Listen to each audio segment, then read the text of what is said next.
Welcome to a pivotal moment in the world of podcast as we proudly present the Men's Mental Health Show featuring the renowned Larry Mabry in collaboration with the Maassen Group. This essential exploration of men's mental health wouldn't be possible without the invaluable support of Rainier Avenue Radio World. Now, let's dive into this crucial conversation with Larry Mabry and the Maassen Group. Your mental well-being matters. Here's Larry Mabry. Hey, what's going on? What's going on, people? Welcome to this. I'm about to say August. We're not quite into August. July 29th, 2024. Today I have a guest, Mr. Levoy Cooks. However, he hit me up and said he ran a little late. You know how traffic can be here in Seattle. Anyway, long story short, the focus today was going to be Black relationships, and how do we handle these relationships, right? And so as I was coming in today, the one thing that came to mind is, how do you have a harmonious relationship?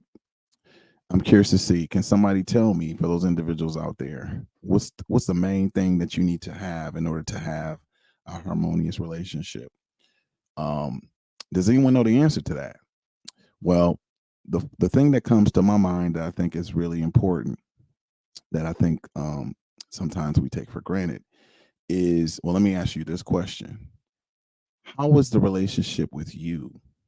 I want you to kind of process that for a second. What type of relationship do you have with yourself? And the reason why I brought that up is because if you are living a lie, if you're not being authentic, if you're not being honest with yourself, then what do you think is going to happen? You're going to attract someone in your relationship, and unfortunately, it's going to be a bogus situation. Well, let's keep it 100, right? So if you're out here, out here in the streets, and again, I'm from Detroit, so it's love for everybody out here. So we're not judging, but we're just calling it what it is. So if you out here, doing what you do in the streets, not being honest, not really being authentic, not doing what you need to do energetically. And what that basically means is, what you put out, you get back. So if you're not being authentic in relationships, then you're attracting inauthenticity back to yourself. So to me, that's important. And it took me many years to realize that. You think, oh, I'm a good person, but you out here in the streets, or, I'm a good person, but you're not really being honest with your tax returns, or you're not being honest with, your business dealings. The universe sees all, right? The universe doesn't judge. It basically gives you back what you give. So the best advice I would give is to be authentic with yourself. Does that mean that you're perfect? Of course not. Right? We're all out here, growing up in certain situations and realizing some blessings that we receive from our families, and also we receive some generational curses that we're working through too, right? And so my caveat with that is, as you heal through that generational curse, that trauma, I actually believe that it actually showcases some of your strengths, but you don't realize that until you heal through those emotional traumas. And so what does it look like with having a relationship with yourself? Well, and I like to put myself out here. So the biggest thing I've been working on lately, for just me, just keeping it 100, is my diet. That's a big thing. Seattle has some really good food. We can lose focus real easy. And, making sure I'm honest, with myself with that. And hey, it's a lot of diversity here, can get caught up. The one I would say caveat or challenge with that is, when someone else is making up your food, you don't really know what's going in it, right? And so, somebody who really likes salt puts a lot of salt in there, or just a lot of stuff in there that, over time, it just takes a toll on you. And so for me recently, I've kind of stepped back and said, okay, let me start making my own meals. And had to get creative. A friend of mine sent me a cookbook recipe that has a lot of simple types of things to cook, which I think is really important. kind of help with the confidence, because it could be overwhelming when you're getting caught up with eating out, or pizzas and stuff like that, and realizing, what, I need to switch that up. And so that's one thing I started doing for myself. And it's been actually a pretty cool thing. I've noticed I become very creative.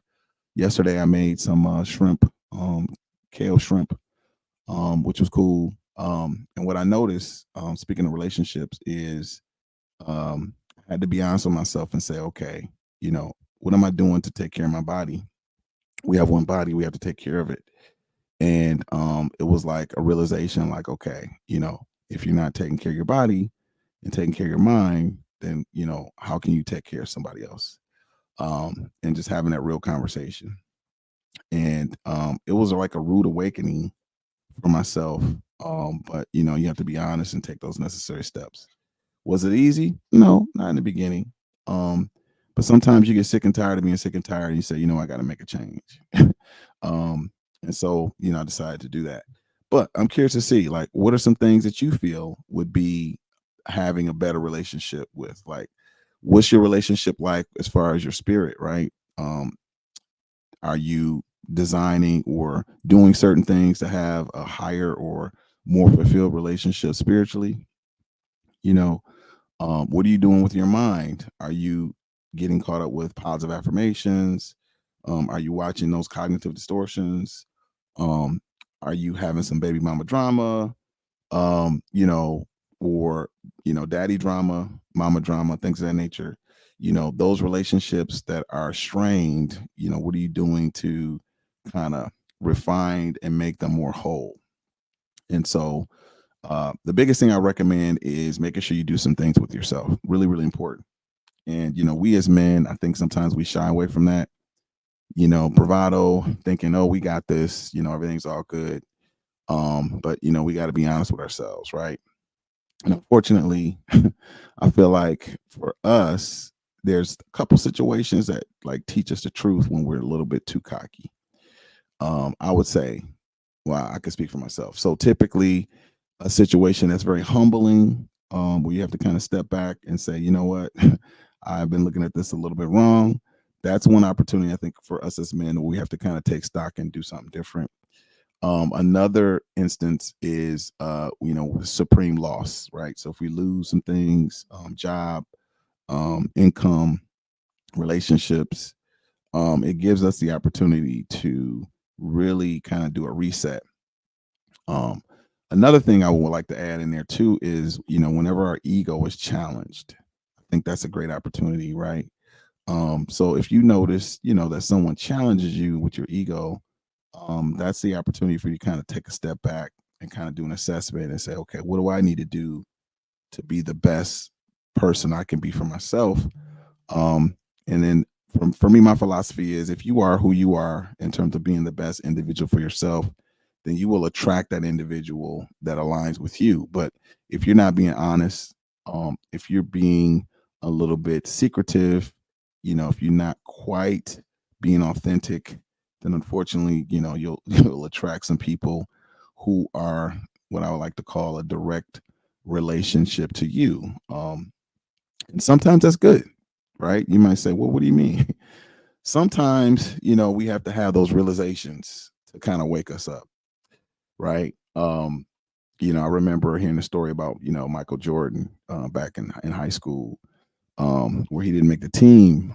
But sometimes, not making things can kind of spark your interest or get you back motivated. And I don't know if anyone really knew this regarding Michael Jordan, but actually his brother actually was a better player than he was. But why is it that a lot of people didn't really hear about him? Well, it was because of his drive, right? He desired to be better. And sometimes, those challenges can really help you tap within yourself and become the diamond in the rough, um, because it shakes something in you that, gets you to kind of think about life a little bit different. Another perspective I want to kind of bring up too, for those individuals that have ever heard of David Goggins, very, very powerful individual. I've been kind of following, and very interesting. I think he was a Navy SEAL, African American, was told, he wouldn't be successful And what's really interesting with his story is he was very, very big, very overweight, was struggling, financially, as far as figuring out his job and kind of what he wanted to do. Had a really bad relationship with his dad and had to kind of go through some self-esteem issues. And when he was basically told that he wouldn't even make it based on his size, I think he was like 300 pounds. He said something kind of within him kind of fired him up. And he's always like talking about go hard. And for me, that's kind of an inspiration. I wouldn't say kind of go to that extreme to the point where you're out of balance, but I do appreciate him pushing through excuses. And one thing he mentioned that I thought was very paramount was, he said being successful is very easy. He said because a lot of people out here, they don't put in the work. And so imagine if you just put in the work, right? Where would you be?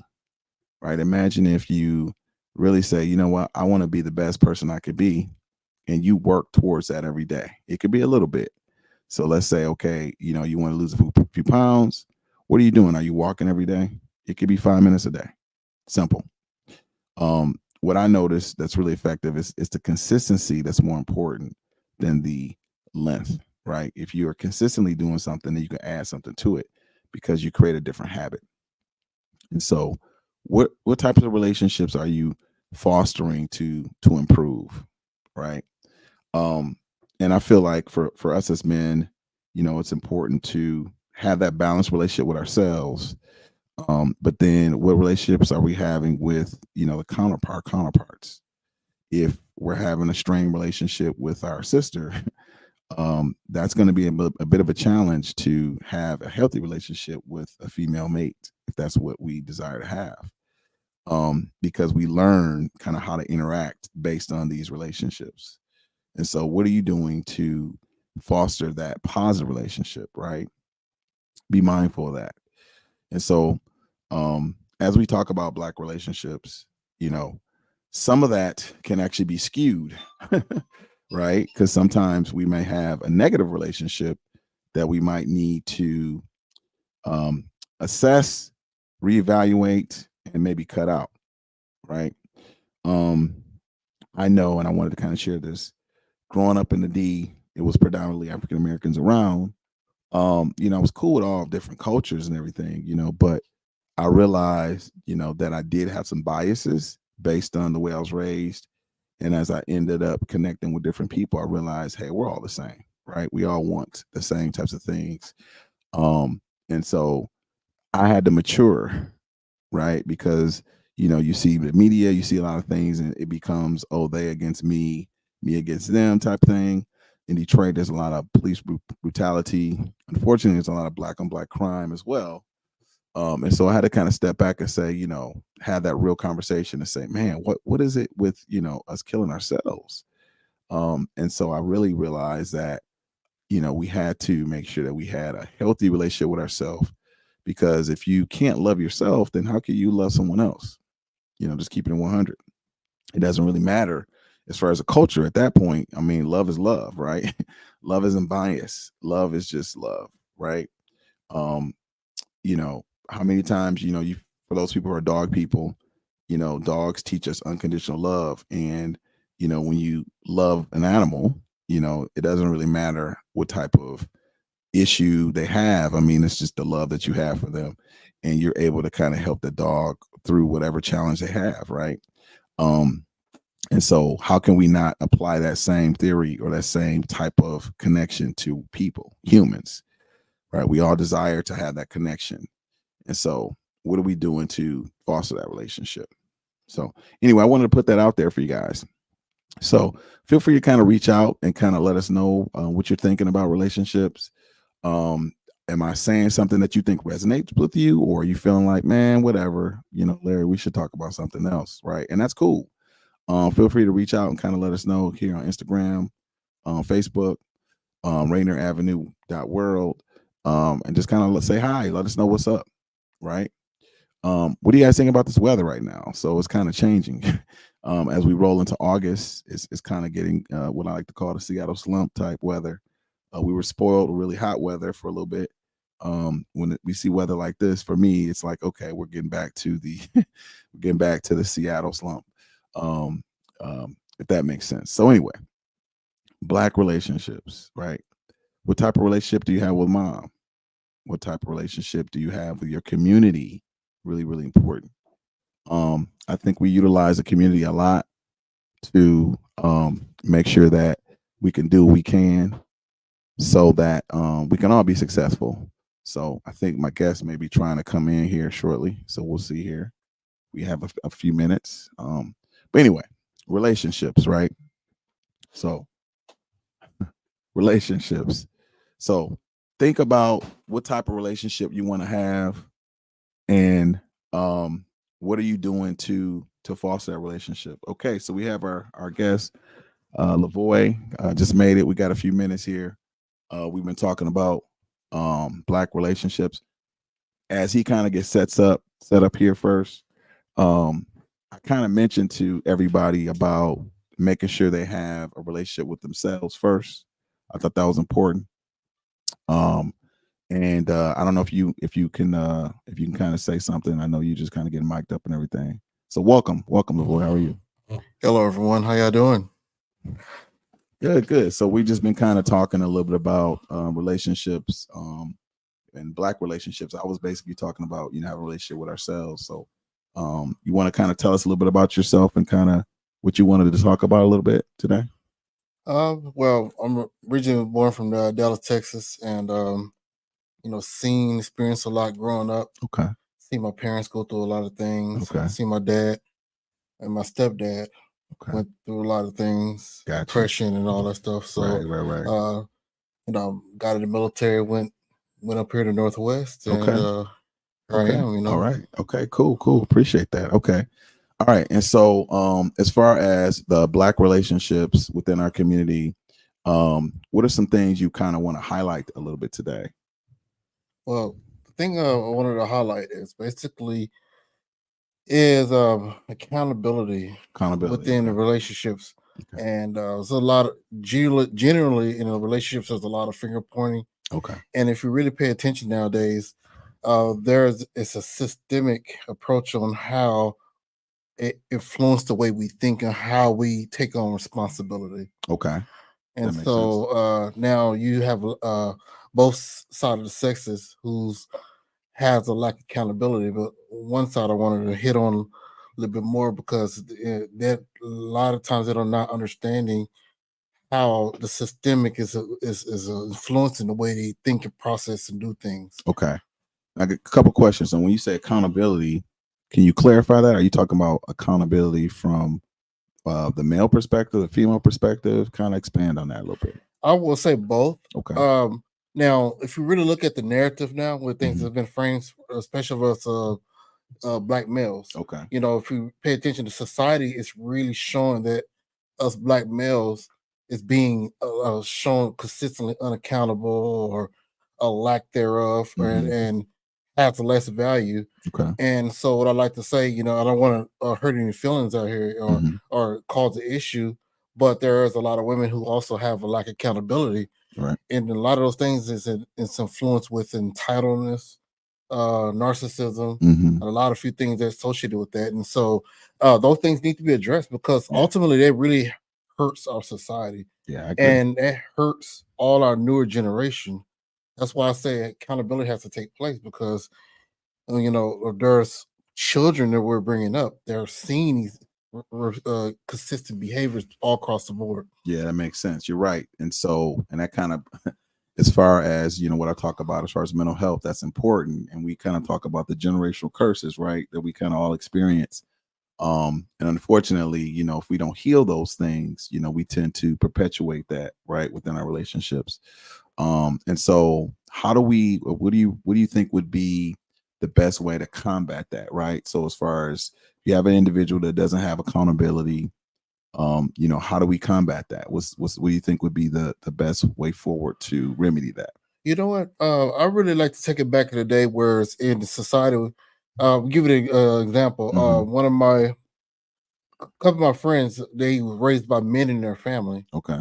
And men granddads, uncles, male cousins, all the men, all the uncles, everybody hands on deck when it comes to raising young men and young ladies in their family. Okay.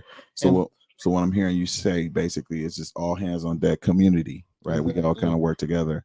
Okay. And so we have to sit down, open up the dialogue, and sit down and help each other out as far as communicating, understanding. Hey, because we have a lot of young guys out here who's they're emotional. They don't know how to contain their emotion, and so what we have to do is, hey, young man, somebody, and it's kind of hard because everybody's caught in their own daily life. Right. But I think as a community, we all have a social responsibility to help the next man.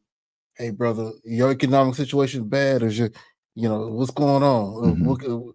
There's outreach, there's programs, there's things that could happen, because ultimately he may produce a kid that may affect and cause harm to the society. Yeah. Or mistreat your daughter. Right. You know what I'm saying? So in the same way with young ladies are being influenced and brainwashed by this platform. It's systemic. A lot of people don't see that. Right. Yeah, I mean, some good points. And so I guess I agree with you. I guess the only caveat I would add to that, just with coming from the D and kind of being here 4 years, is you have to establish that relationship in order for individuals to feel comfortable where they can trust you, right? Absolutely. Because if you're coming from a traumatic standpoint, a lot of times people are kind of giving you that awkward eye as you approach, even though you may be genuine. Unfortunately, some people kind of step back and assume that you're going to do harm to them when your intentions could be pure, right? And so I think that would be the only caveat I would add, right? And I think with, like I said earlier to the listeners, like with men, it's interesting because sometimes our pride can get in the way, right? Or the trauma, right? And so I think at some point the individual has to be ready to receive that and be open to that. But I agree, like there are some systemic things that we're all a part of. However, how do we work through that without judgment and kind of support individuals with that? Wow. Well, run that question by me again, because I was stuck in a thought, man. I'm a very visual person, so I will tone out and I will actually envision images in my head about growth in society and solutions. So ask that question again. No worries. Kind of dial it back. No worries. I'll reword it. So what do you think we can do to kind of help us all kind of work together to build better relationships? All right. Now, what I feel is that we should have talks, whereas our women will sit there in a circle and just talk about how they feel about the way the society is and how men and all this. And us men, we just listen, no interjections. And from there, also give us men that platform where we also have a circle of the ladies around us, and we just listen to how the things we deal with when it comes to them. I think it's a good idea. I've actually done things like that. They're called restorative circles, and they're very powerful. And so because of interest of time, because we only have like 4 minutes, I think that's a really good idea. And I've done this. And usually what I'll do is I'll have like a talking piece, which is just one thing that a person has so that everyone can listen. Because a lot of times, we're quick to speak, but yet, we got to be slow to speak and quick to listen. But anyway, and set it up. And I like what you said about the circle, because the circle is important because it lets everyone know that no one's in charge of anyone. We're all in this together type of thing. Absolutely.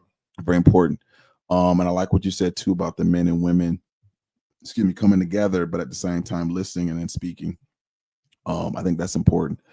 And I guess the only thing I would just add too is just to create that space, right? So it's important to make sure that boundaries are communicated prior to, so that individuals who get triggered, they're supported, but do it in such a way where it's letting individuals know that no one's attacking anybody. We're just trying to have a conversation of understanding and healing. That makes sense. And that's gonna be a little tough on aspect of for us. Some people are emotionally driven.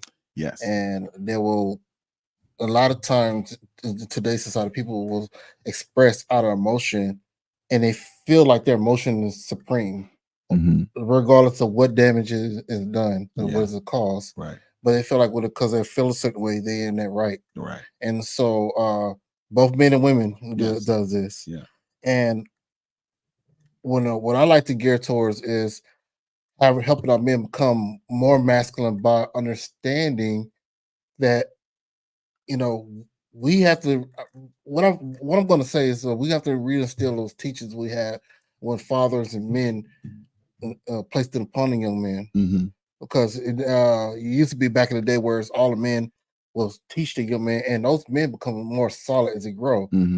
But nowadays, a lot of men is not as hands on anymore, because now it's okay to be in your emotions. Okay, and I'm not saying emotions is a bad thing, but one of the things I want to say, the most dangerous men out here are men who are overly emotional. Overly emotional. Okay. I would agree with that. And I would say conversely, same thing with young ladies who are overly emotional. Right. It could be a sword. Right. So I agree with you. It's definitely important to balance it. And so unfortunately we're at our point of wrapping up the show. But I definitely would like to invite you back. And I'm curious to see, I want you guys to kind of chime in and kind of let me know what you guys think as far as, what we talked about a little bit today. I want to say several months ago, Mr. Levoy Cooks came on before. We had a nice little conversation, right? So feel free to kind of reach out, kind of let me know what you guys think about it. But I want us to kind of move on. So make sure you guys give a shout out for our guests. Will be coming on next from 6 to 7. Better Together and Living Powerfully with Dr. Tracy Harrell. Make sure you guys chime in with her. And you guys will see me next week, and I'll talk to Levoy, see his schedule, and see if we can try to connect again. So without further ado, you guys have a good one. Peace.